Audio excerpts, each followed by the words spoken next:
টপিকগুলো বলবো এবং পাশাপাশি ইংলিশ নিয়ে একটা স্পেশাল গুরুত্বপূর্ণ কথা বলবো এই ভিডিও শেষের দিকে। ওটা তোমাদের জন্য খুবই ইম্পর্টেন্ট, ওটা দেখবো অবশ্যই।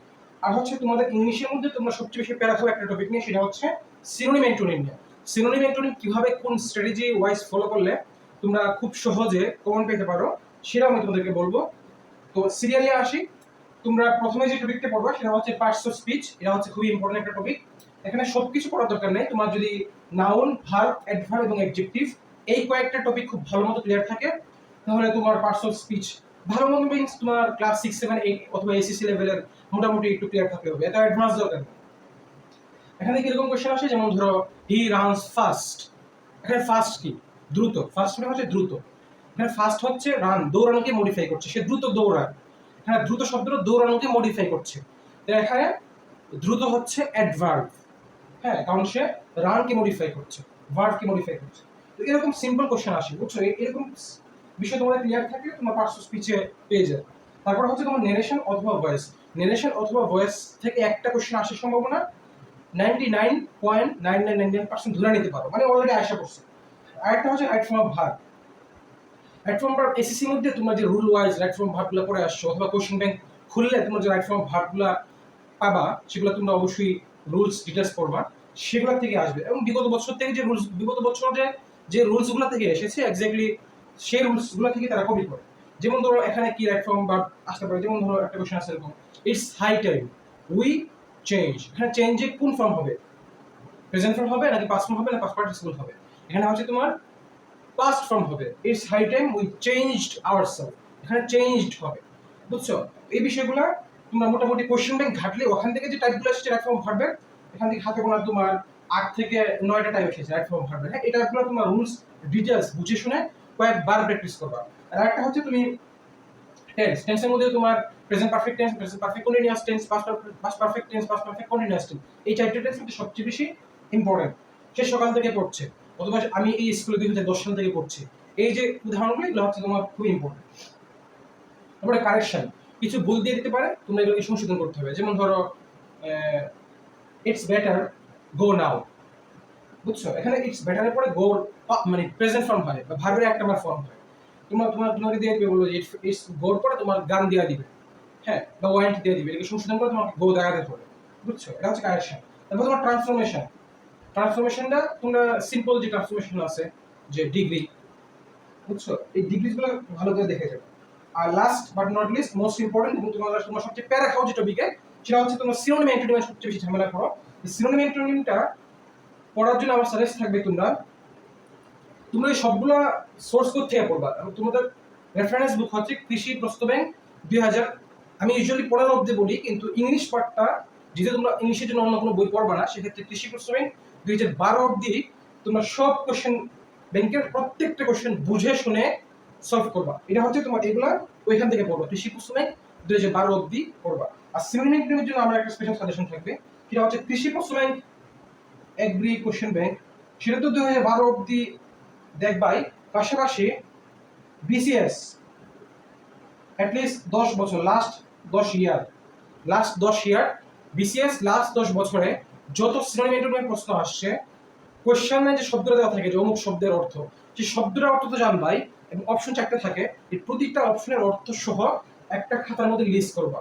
হ্যাঁ, যদি করতে পারো, যেমন ধরো একটা কোশ্চেন আসছে যে বিউটিফুল শব্দের সমার্থক কি। হ্যাঁ, তো বিউটিফুল শব্দের অর্থ তুমি প্রথমে জানবা। ধরো বিসিএস, ধরো এটা 42 বিসিএস প্রশ্ন, এই বিউটিফুল শব্দের সমার্থক শব্দ কি। তো বিউটিফুল শব্দের অর্থ তুমি জানবাই, পাশাপাশি 4টা অপশন থাকবে না, 4টা অপশনের প্রত্যেকটা শব্দের অর্থ জানবা এবং জেনে এগুলো লিস্ট করবে। হ্যাঁ, এরকম তুমি যদি 300-400 শব্দ অর্থ এরকম লিস্ট করো কোশ্চেন মানে বিসিএস এর প্রশ্ন থেকে, পাশাপাশি তোমার একই কোশ্চেন ব্যাংক, দেখবা যে তোমার 1-2 মার্ক খুব ইজিলি আমি কমন পেয়েছিলাম। হ্যাঁ, এটা হচ্ছে একটা পার্সোনাল টেকনিক সিনোনিম অ্যান্টোনিম ভালো করার জন্য। যে কৃষি প্রশ্নের যে সিনোনিম অ্যান্টোনিম আছে এগুলো অর্থ সহ, অপশনাল অর্থ সহ, এবং বিসিএস এর প্রত্যেক লাস্ট মানে 10 বছরের মানে সিনোনিম অ্যান্টোনিমের প্রশ্ন প্লাস অপশনাল অর্থ সহ একটা নোট করা, এবং এখান থেকেই তোমরা সিনোনিম অ্যান্টোনিম খুব ইজিলি পেয়ে যাবে, বুঝছো? এই হচ্ছে বিষয়। আর একটা কথা হচ্ছে তোমরা এগুলো থেকে পড়ো, বলে দিছি অলরেডি, এগ্রি কোশ্চেন ব্যাংক 2012 অবধি তোমরা এগুলো দেখে যাও। আর সিনোনিম অ্যান্টোনিম একটু স্পেশালি বিসিএসটা দেখে যাও। এই হচ্ছে ওভারঅল কথা। এখানে একটা গুরুত্বপূর্ণ কথা আসে। গুরুত্বপূর্ণ কথাটা হচ্ছে এইটা যে কৃষি বিশ্ববিদ্যালয়ের পরীক্ষায় every single mark is important. আমার কথা খেয়াল করো, আমরা বলছি every single mark is important, কারণ তোমাদের 100 মার্কের পরীক্ষা, তোমাদের আলাদা ডিভিশন ওয়াইজ বা ম্যাথে এত পেতে হবে, বা ধরো যে বায়োলজিতে এত মার্ক পেতে হবে, এত এই পজিশন পাওয়ার জন্য, এরকম কোনো মেরিট লিস্টে কোনো লেখা থাকে না, বুঝছো? যেমন ধরো তোমার এক ফ্রেন্ড, সে এইচএসসি লাইফে অন্তরীকরণ যোগাযোগীকরণ সে 2 মাস সময় নিয়ে পড়লো, আবার এডমিশনের সময় এসে সে 2 দিন 3 দিন 4 দিন সময় নিয়ে পড়লো। আর অপর দিকে তুমি জাস্ট এইগুলা একদিন ধরো 7-8 ঘন্টা বা 10 ঘন্টা সময় নিয়ে ভালো করে কৃষি প্রশ্নব্যাংক 2012 অব্দি সলভ করলা বুঝে বুঝে, এবং এগুলো মোটামুটি কৃষি লেভেলের কনসেপ্টগুলো ক্লিয়ার করলা, তাহলে তুমি কিন্তু জাস্ট একদিন পড়াশোনা করে তুমি 7 থেকে 8 মার্ক পাচ্ছ।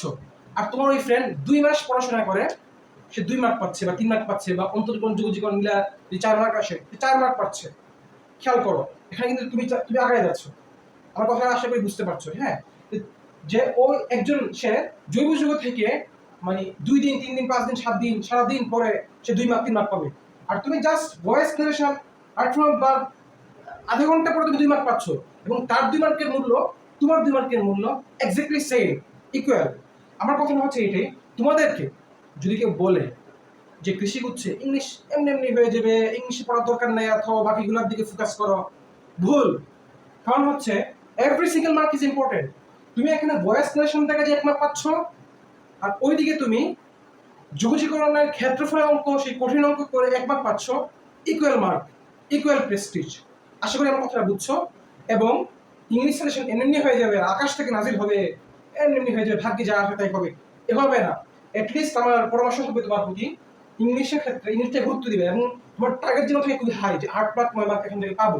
কারণ মেরিট প্রতিটা মার্কের উপর ডিপেন্ড করবে। তোমাকে ওভারঅল একটা মার্ক দেওয়া হবে, যে আসলে তুমি 60 পাবা, তুমি 60 মার্কের মধ্যে তুমি ধরো 24-24তম হইলা, হ্যাঁ? তো তার মানে হচ্ছে ওই 24তম হইতে গিয়ে তোমার ইংলিশে একটা মার্কের যেমন গুরুত্বপূর্ণ, তোমার অন্তরীকরণ থেকে দাঁড়ায় একটা মার্ক সেম ইকুয়াল গুরুত্বপূর্ণ। তো এই হচ্ছে ওভারঅল কথা। গুরুত্বপূর্ণ কথা হচ্ছে every single mark is important, এবং ইংলিশটা তুমি খুবই হাই টার্গেট রাখবে, তুমি হাই টার্গেট রাখবে, অ্যাটলিস্ট 8 মার্ক পাওয়ার চেষ্টা করবে। এই হচ্ছে আমার গুরুত্বপূর্ণ কথা। আশা করি তোমার সাজেশন প্লাস ডিরেকশন একটা ভুল মিথ ভাঙায় দিলাম। আশা করি আমার এই কথাটা তোমার কাজে লাগবে, এবং তোমার সামনের পরীক্ষায় মেরিটটাকে আগায় নিতে ভালো করবে। এটা আমাকে হেল্প করেছিল, আমাকে এক ভাই সাজেশন দিয়েছিলেন। আমার পজিশন অ্যাটলিস্ট 300 থেকে 400 মানে ভালো এসেছে, যতটুকু হওয়ার কথা, জাস্ট ইংলিশটা গুরুত্ব দেওয়ার কারণে। ইংলিশে আমি 8 মার্ক পেয়েছিলাম গত বছর 10-এর মধ্যে, এবং এটা আমার পজিশন আগায় দিতে অনেক হেল্প করেছে। আশা করি তোমাদেরকেও এই একটা ছোট কথা অনেক হেল্প করবে। Every single mark is important. ইংলিশে কমপক্ষে 8 মার্ক, 7 থেকে 8 মার্ক পাওয়ার অ্যাটলিস্ট ট্রাই করো। Best of luck. আসসালামু আলাইকুম।